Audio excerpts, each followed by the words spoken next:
Hello everyone, and it's the season of Halloween, and many of you may find yourself pulling out your old DVDs or VHS tapes of your favorite, most violent, disgusting, and downright evil horror movies. Throughout the years, Scream has been one such movie for me, and its lead antagonist, Ghostface, has always stood out to me more than a lot of the other mass killers in horror movies. Their mysterious aura, unknown backstory, and ability to be just about anyone makes Ghostface more of a phenomenon than one solitary cannibal or deranged psychopath. Ghostface has been the subject of much love, discussion, and even controversy since the character's introduction in Wes Craven's 1996 film Scream. One thing that always piqued my curiosity was the mask itself. A pale, white rubber mask with an outstretched jaw and sullen eyes always was a favorite of mine growing up. After watching the first couple movies again and doing my own research into the character, I found out that the mask itself was not original to the Scream franchise, but instead goes back a few decades further. So, on this October night, we are going to be investigating the origin, history, and variants of the terrifying mask we come to call Ghostface.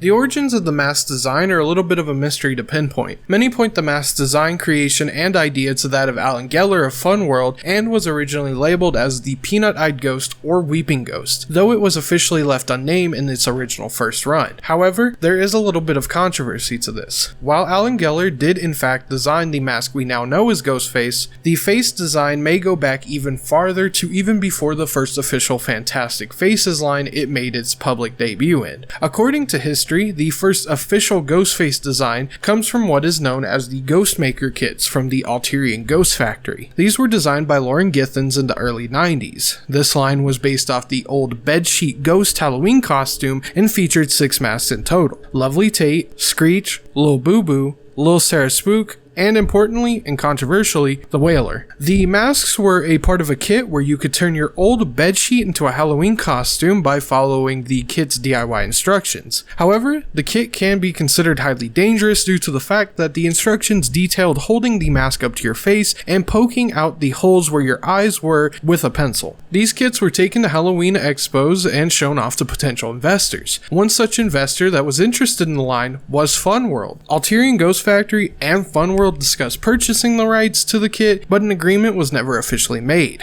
Lauren Githens eventually quit Alterian Ghost Factory sometime later, where afterwards at a drugstore, he noticed a line of masks that looked very similar to the ones he had created and drawn concepts for. But they were not kits, instead fully constructed vinyl masks with dark cloaks already attached to them. Lauren Githens passed this off as a cheap bootleg cash-in to what his original design was, unknowing of what was to come later down the line.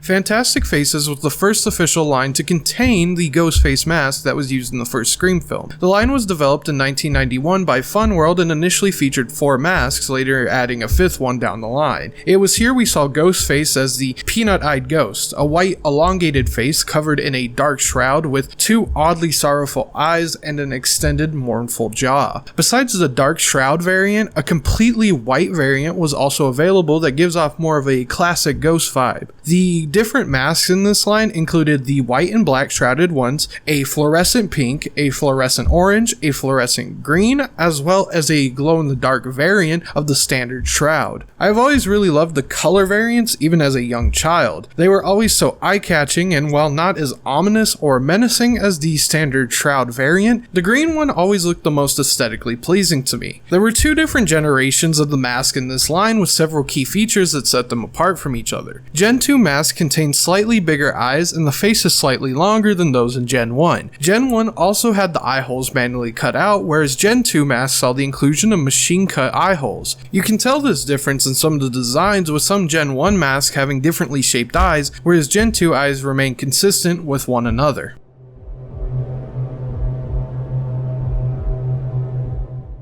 Fearsome Faces was the second line to come out and was the type of mask that would be used in Scream 2. You see, with the success of the Scream movies came more of a demand for these masks. With the Fearsome Faces line, we saw an updated style to the original design. These versions had slightly different eyes and featured both a hooded and shrouded version. As opposed to the standard version, the glow variant of the mask was actually the one we saw in Scream 2. This line had more updated versions of the original 5 Ghostface masks with updated tags to reflect the different lines.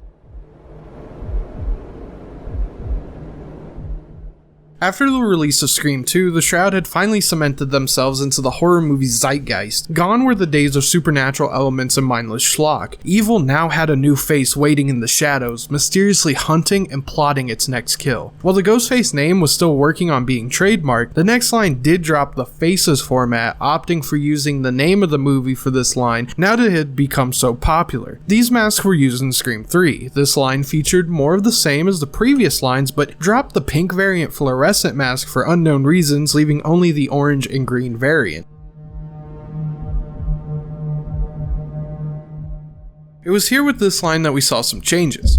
Firstly and most importantly, the Ghostface name had officially been trademarked and is the name that the mask now holds to this day. There were many variants to this line, including the inclusion of a vibrant red, the metallic Ghostface variants, a blue variant, as well as a never before seen zombie variant. The metallic variants are definitely a standout to this mask line, featuring purple, blue, green, and red colors, with the silver one also being a part of this metallic line. The masks have this distinct look to them. Their shining glow and nice dark colors set them apart from the fluorescent color variants, making them fit more with the dark atmosphere of the Ghostface identity rather than fit more with the theme of a Halloween costume like the fluorescent variants did. The zombie variant of the mask is one of the most unique and creative mask designs to come from Ghostface's history, a decayed color with artistic designs that make the mask appear to be diseased or rotting. This has been a very popular mask over the years, with it seeing multiple updates and add-ons to the original design.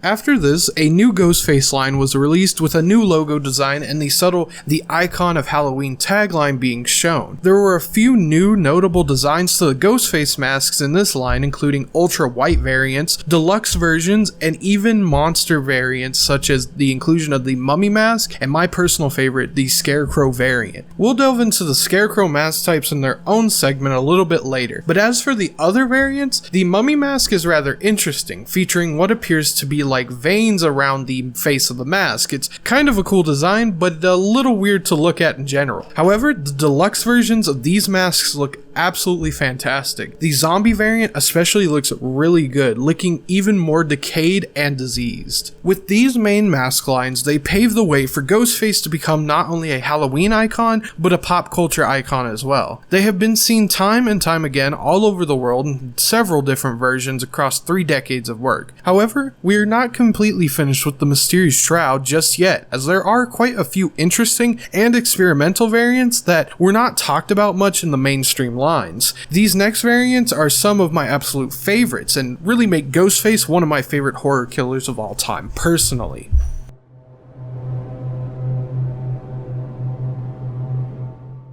The bleeding mask variants were always a favorite of mine as a kid, but were deemed a little too graphic for me to have in the household, so I never owned one up until very recently. These were different from the original standard Shroud, utilizing a mechanic that was unique to itself at the time. The ability to make the mask bleed and spurt blood, making it look like you just murdered someone while wearing the mask. There have been several bleeding mask variants over the years, dating all the way back to the 90s, where we saw the standard bleeding variant and later a glowing green and glowing red variant, as well as a zombie variant much later on. These masks are absolutely brutal compared to some of the other Halloween masks out there. Sure, nowadays you can find all sorts of gory and fucked up masks around Halloween, but back then there was nothing quite like this used on top of an already rather infamous mask at this point, having started to become synonymous with crime and real life murders inspired by the Scream movies. There's just something about the bleeding masks that will always stand out to me in great mask design.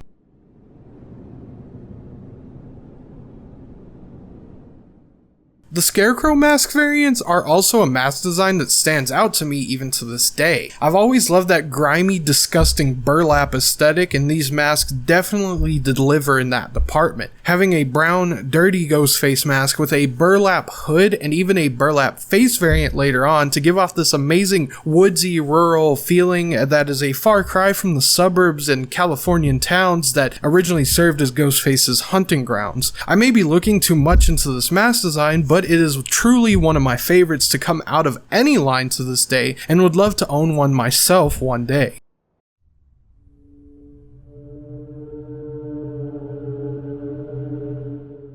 There have been several rare, obscure mask variants over the years with little known about them. These usually include masks with different tags, stamps, rarity based on geographical location, and more. There are several masks that are considered rare and previously unknown to collectors, including this orange MK mold mask, this French tag variant, and even the What's Up mask from Scary Movie that was actually an official release. One of the most rare that has been found is an odd flip-up variant that has hardly been seen or resold on any auction sites. The reason it's called a flip-up variant is that it has the ability to be flipped up similar to that of a welder's mask. While this may be the rarest publicly available Ghostface mask, there were a one-of-one golden shroud tester masks that were made to see what the final version of a possible gold Ghostface mask would look like for FunWorld's 50th birthday. However, the effects was not the desired outcome, and these were eventually scrapped. However, despite these variants being relatively normal in terms of discovery and history, one rare mask had some mystery behind its discovery. Sometime around September of 2012, a fan had found a particularly unique Ghostface mask at a haunted hayride attraction. The mask features a standard weeping Ghostface design with a gauze-like shroud instead of the standard. The fan later stated that he had found pictures from the hayride attraction with the mask included going as far back as 2006. After some digging, it was later discovered that it was an official Ghostface mask variant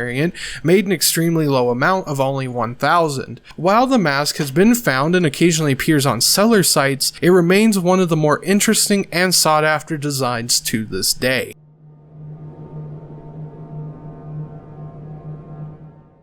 There are a few other variants of Ghostface masks that are relatively new or not talked about as much. These include this fade-in/fade-out Ghostface mask, several battery-operated masks, a fiber optic mask, smoldering variants of the fade-in/fade-out design, and even a silver 25th anniversary variant. One of the newer heavy hitters is the 2017 Devil Face variant based on the Ghostface design. Another one of my favorites, the mask features a bright red color with horns now attached to the face and a hooded and bib-like shroud variant. There is also a red shroud variant that has appeared, and it is very popular due to its inclusion as one of the DLC masks for Ghostface in the multiplayer survival horror game Dead by Daylight. Speaking of Dead by Daylight, it appears that with a huge fanfare and popularity the game has garnered, more masks based off the alternate costumes are being made, including this Viper Face and Scorched Ghostface variant. Which brings us to 2021 and the future of Ghostface. When starting this retrospective, I went in with a feeling of love and nostalgia for one of my favorite horror movie characters of all time. However, a lot has changed since I was a kid. No longer is Ghostface a mask you can just pick up, but now with the rise of popular games such as Dead by Daylight and other factors such as a recent rise in Ghostface's internet popularity amongst various groups and subcultures, no longer does Ghostface feel like a mysterious identity or a horrific, mysterious killer, but instead something that is now more highly sought after.